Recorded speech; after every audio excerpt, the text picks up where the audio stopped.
In this podcast, we will be talking about paranormal experiences. This is a continuation of our previous episode, which is the paranormal experiences in episode 2, part 1. Now, in this part, we will be talking about our experiences with me and my friend Kai. Exorcism I have experience with my grandma, right? Spirits would take over your body, especially malevolent spirits will take over someone's their body and possess it in a way to like stay here in earth. So I had no idea because like we used to like spend a lot of time with my grandma. So in a way for us to spend time with my grandma, we slept on the floor and some of us slept on her bed and everything. But I think around early in the morning, out of nowhere, she was yelling, speaking in words or in a language we cannot understand. Her tongue was purple, her eyes rolled back, and it's not just that her tongue was purple as well. It grew longer, speaking in a dark voice. But I was still sleeping, okay? I was still fucking sleeping. My mom had to literally pick me up, drag me, because I was sleeping on the floor. I had no fucking idea what was going on. But they dragged me out of her room. Then they immediately put me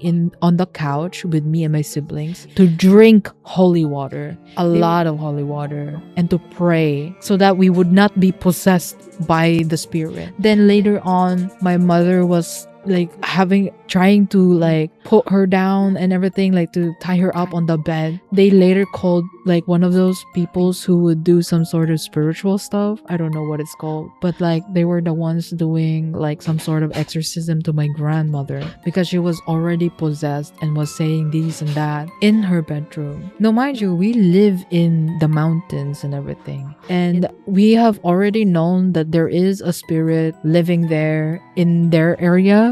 And also back in the home that I used to live, there was also a spirit there. We had our grandmother exorcised and everything. So, and then we had to hold on to our rosaries and everything and then pray. Then later on, the people who are connected to these things, they gave us a rock looking thing in where this rock will protect you. But we weren't much of a believers, but we know that there is something out there that cannot be explained. So my grandfather was like, he's not much of a believer, not until he saw my grandma going through that. Like they actually saw my grandma in such a way, it looked abnormal. And my grandmother's spirit was weak because, well, my grandma, well, she was kind of depressed and everything. So she was a vulnerable spirit in where the malevolent spirits have already like wanted to like take over her body later on.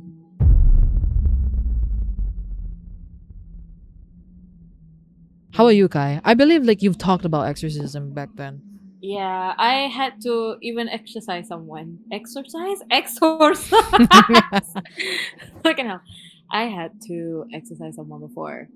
2 or 3 times. And it did had an effect on me. Like there's a reason why when you hire for an exorcist, they pay you because they're risking their lives. That's why they pay because you know what? They're not gonna risk their lives for free. But there was a time where I witnessed like someone got possessed. They saw me. They ran and got a knife and nearly stabbed me. While I had a sprained ankle, by the way, I had a sprained ankle. I was going to the bathroom. Her door was creaked open. Luckily there was another student there watching her. She got possessed. She grabbed the knife. She nearly stabbed me. I couldn't run because I had a sprained ankle. And she was just screaming about, I want to kill her. I want to kill her and her bloodline because it's too pure. They just like she said she wants to kill me because my bloodline is too pure. What? She says on and on about how my bloodline is for exorcism, like something like that. It was always feared back in the day or something like that. I don't know. There was so many times where many things possess my different people. Like they could be from a different country and they speak that country's language. If you have ever noticed, like we call them jinns. So jinns, the demons, if they come from Japan, they're gonna speak Japanese. If they come from Korea, they're gonna speak Korean. Not as far off as a human, as we go. Because if we were raised and created and born in our country, we're gonna speak our language, right? When there was so many, like I have so many friends who were victim of black magic because of their parents or because of someone hating the said girl. Because my friend's father was a really successful teacher, very successful, that he does a like a live stream and everything. Like it's not like a live stream, it's like a recording. Like it's so famous, and like so many men was envious of him. They send a black magic to him, but because he was protected, he it got to his child instead, which is my friend.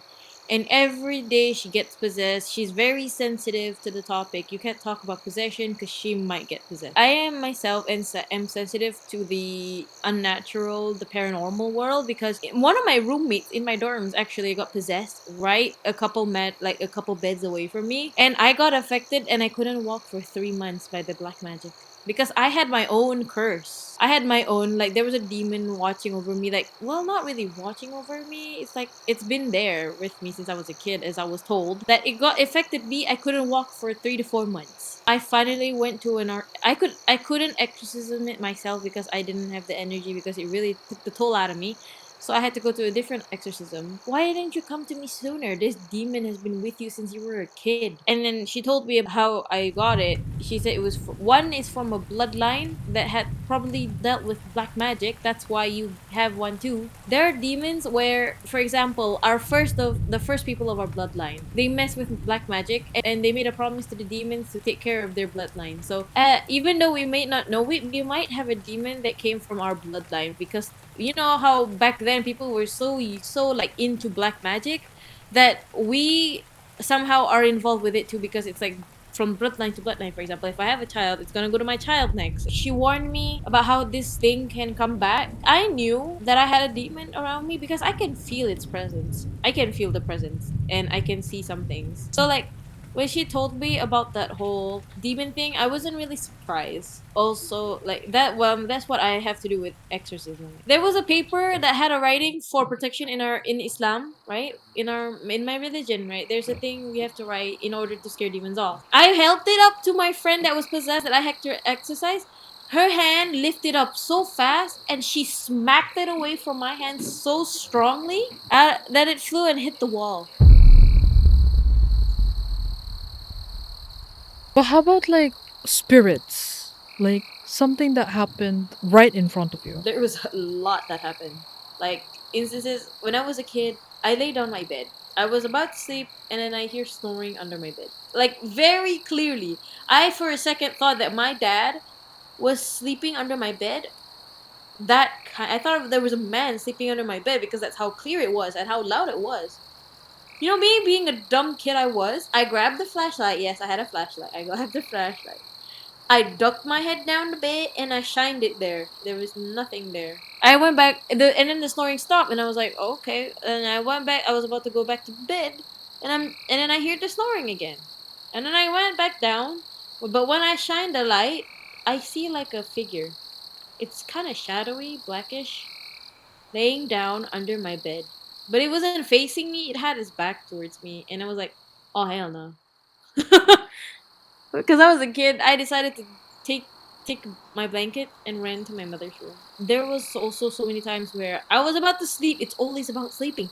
I get sleep paralysis. For I don't know other religions' view on sleep paralysis. They say medical says it's something else, but for our religion, when we get sleep paralysis, that means a demon is disturbing you.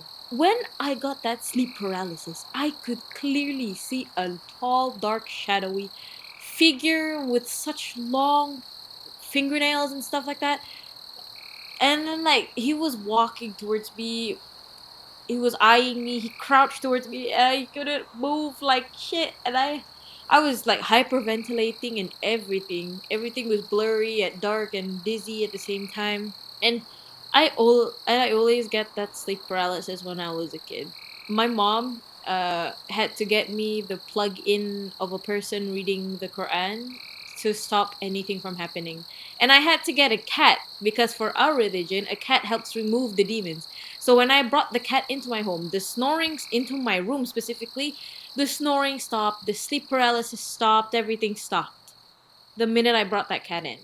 And one funny thing, my cats like hanging under my bed, which means there's a demon there and they're trying to fend it off.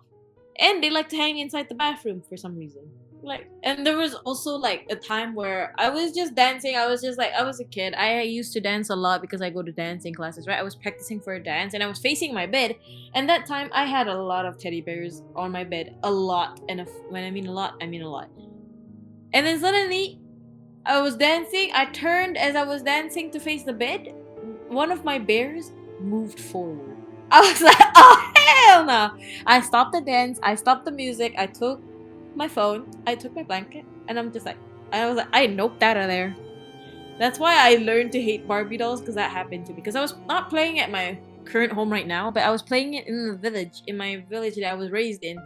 So obviously in the village there's a lot of paranormal things because it's a fucking village. We're foresty kind. So I was playing with my Barbie dolls. I was like happy about it because they looked pretty. And then they not only one actually, not just one turned their head towards me, all of them did. And I had like 5 surrounding me. And I was like, oh hell nah. I decided to take all of them and I decided to put them in the bonfire that our village had. I didn't want them anymore. I just kept the house. I played with the houses.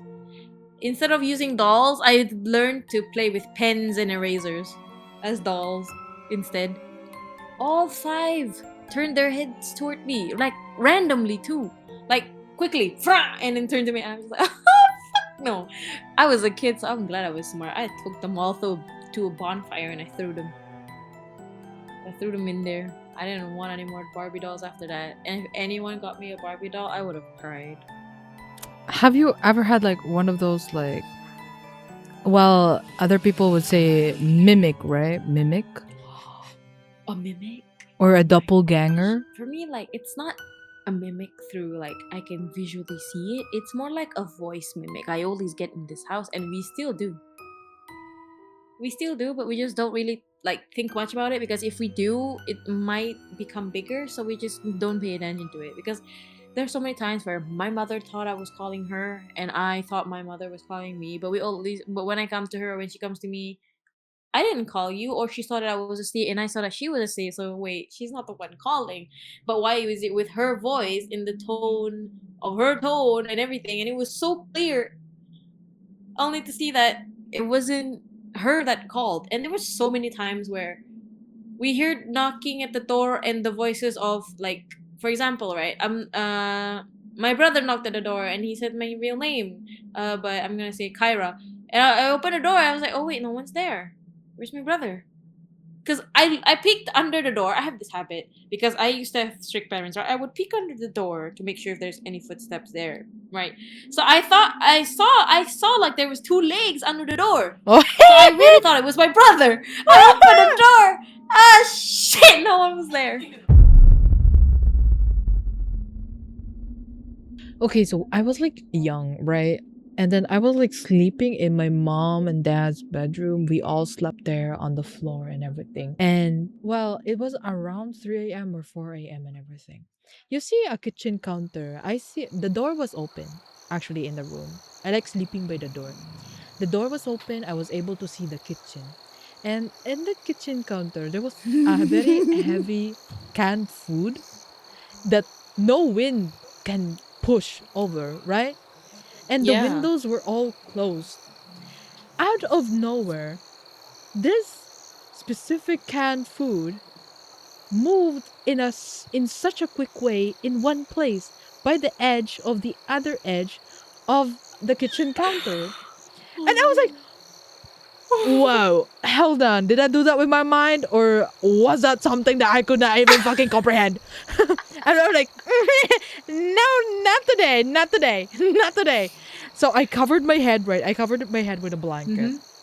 I was like, no, I might just be delusional. Then again, it was like standing up straight, right? The canned food. Oh god. Then later on, it was hit again, but it was rolling on the other side of the kitchen counter. I was like, Oh oh hell no, no, no. I was like, leave it. No, not wait, today, what not time was today. this? Around 3 or 4 a.m. somewhere there. I don't know. I didn't have any time perception of time back then. I just woke up suddenly. You know why I woke up suddenly? because I heard my mom. Oh. I heard my mom Oh saying, no. "Kid, kid, bangun na." I was like, but bangun na is like wake up, go, Yes, right? yes, You have that in your language, right? it's the yes, it is. It's like I was like, huh? I was like, meh? I responded, and you're not supposed to respond. Oh, I you're not responded. supposed to. I looked over on the outside of the door, right? Just a little peek of the door. There was no one. No Oh one. shit. And then Oh I looked, shit. I thought my mom was there. But I looked over at the bed and I saw my mom and dad right there. I was like, then who was outside? Who was calling me? And then that's where like the canned food moved. You're just there sleeping, having the best sleep in your life. And you know I'm a light sleeper. Whatever noise, I wake up from that. So I heard my mom calling me, but it was not my mom. It was just kid, kid, Oh, in bangun that na. tone? In that tone? Yes, in that tone. I Oh specifically remember that. I really thought, I really fucking thought that it was my mom. Like, bangun na kid. I was like, meh. no. I was like that. And mind you, I was by the door and the door was open, right? I was sleeping by the door. Oh And fuck. then I saw the whole thing, and then like I heard the whole thing, and I peeked, and there was nothing. And and you know, there's a window by the kitchen, right? It was completely dark, fucking Oh completely dark. shit. There was also like you know, we were like young, right? We were like young, me and my siblings. There is a ghost that is guarding us in a way, but is also tracking our sleeping habit in a way. So if we Ooh. stay up late, he'd knock on the window, or they'd knock on the window. Oh, we would just be playing all night, right? Hanging out as siblings and everything. We didn't have much of a like using our phones back then. We just love to like there's always I was always the one doing like some sort of activities with them, like, hey, Kaka, Kara, let's draw together. So we just draw and have time and like spend time together. Then later on we'd have like late night conversations until this spirit knocks on the window. But it's not the typical knock where it's just like simple knock, right? It's like, and it's like I was like, huh? I think it's about time for us to go to sleep. So we decide to sleep by then, but they usually target my nannies to tease them in a way. Let's say for example, like my nanny has a partner, right? Like some a text mate. If she stays up late, they knock on the window and what do you call that? Sit. Like psst, psst. Oh, like they'd like call you out like a cat. Yeah, like Kind psst, of. psst, psst. So like Ooh. she panicked so much. She picked up the garlic. We call that the what do you call that? Bawang. She picked up the garlic. Put a lot of garlic cloves by the window. Like that. Is that some sort it's in here it's some sort of like protection and everything. So like she put that by the window everywhere. Each window has a garlic. And I'm like, okay, she put it there because she was panicking and everything. And when she panics, she said she went to our room and everything. She slept with us.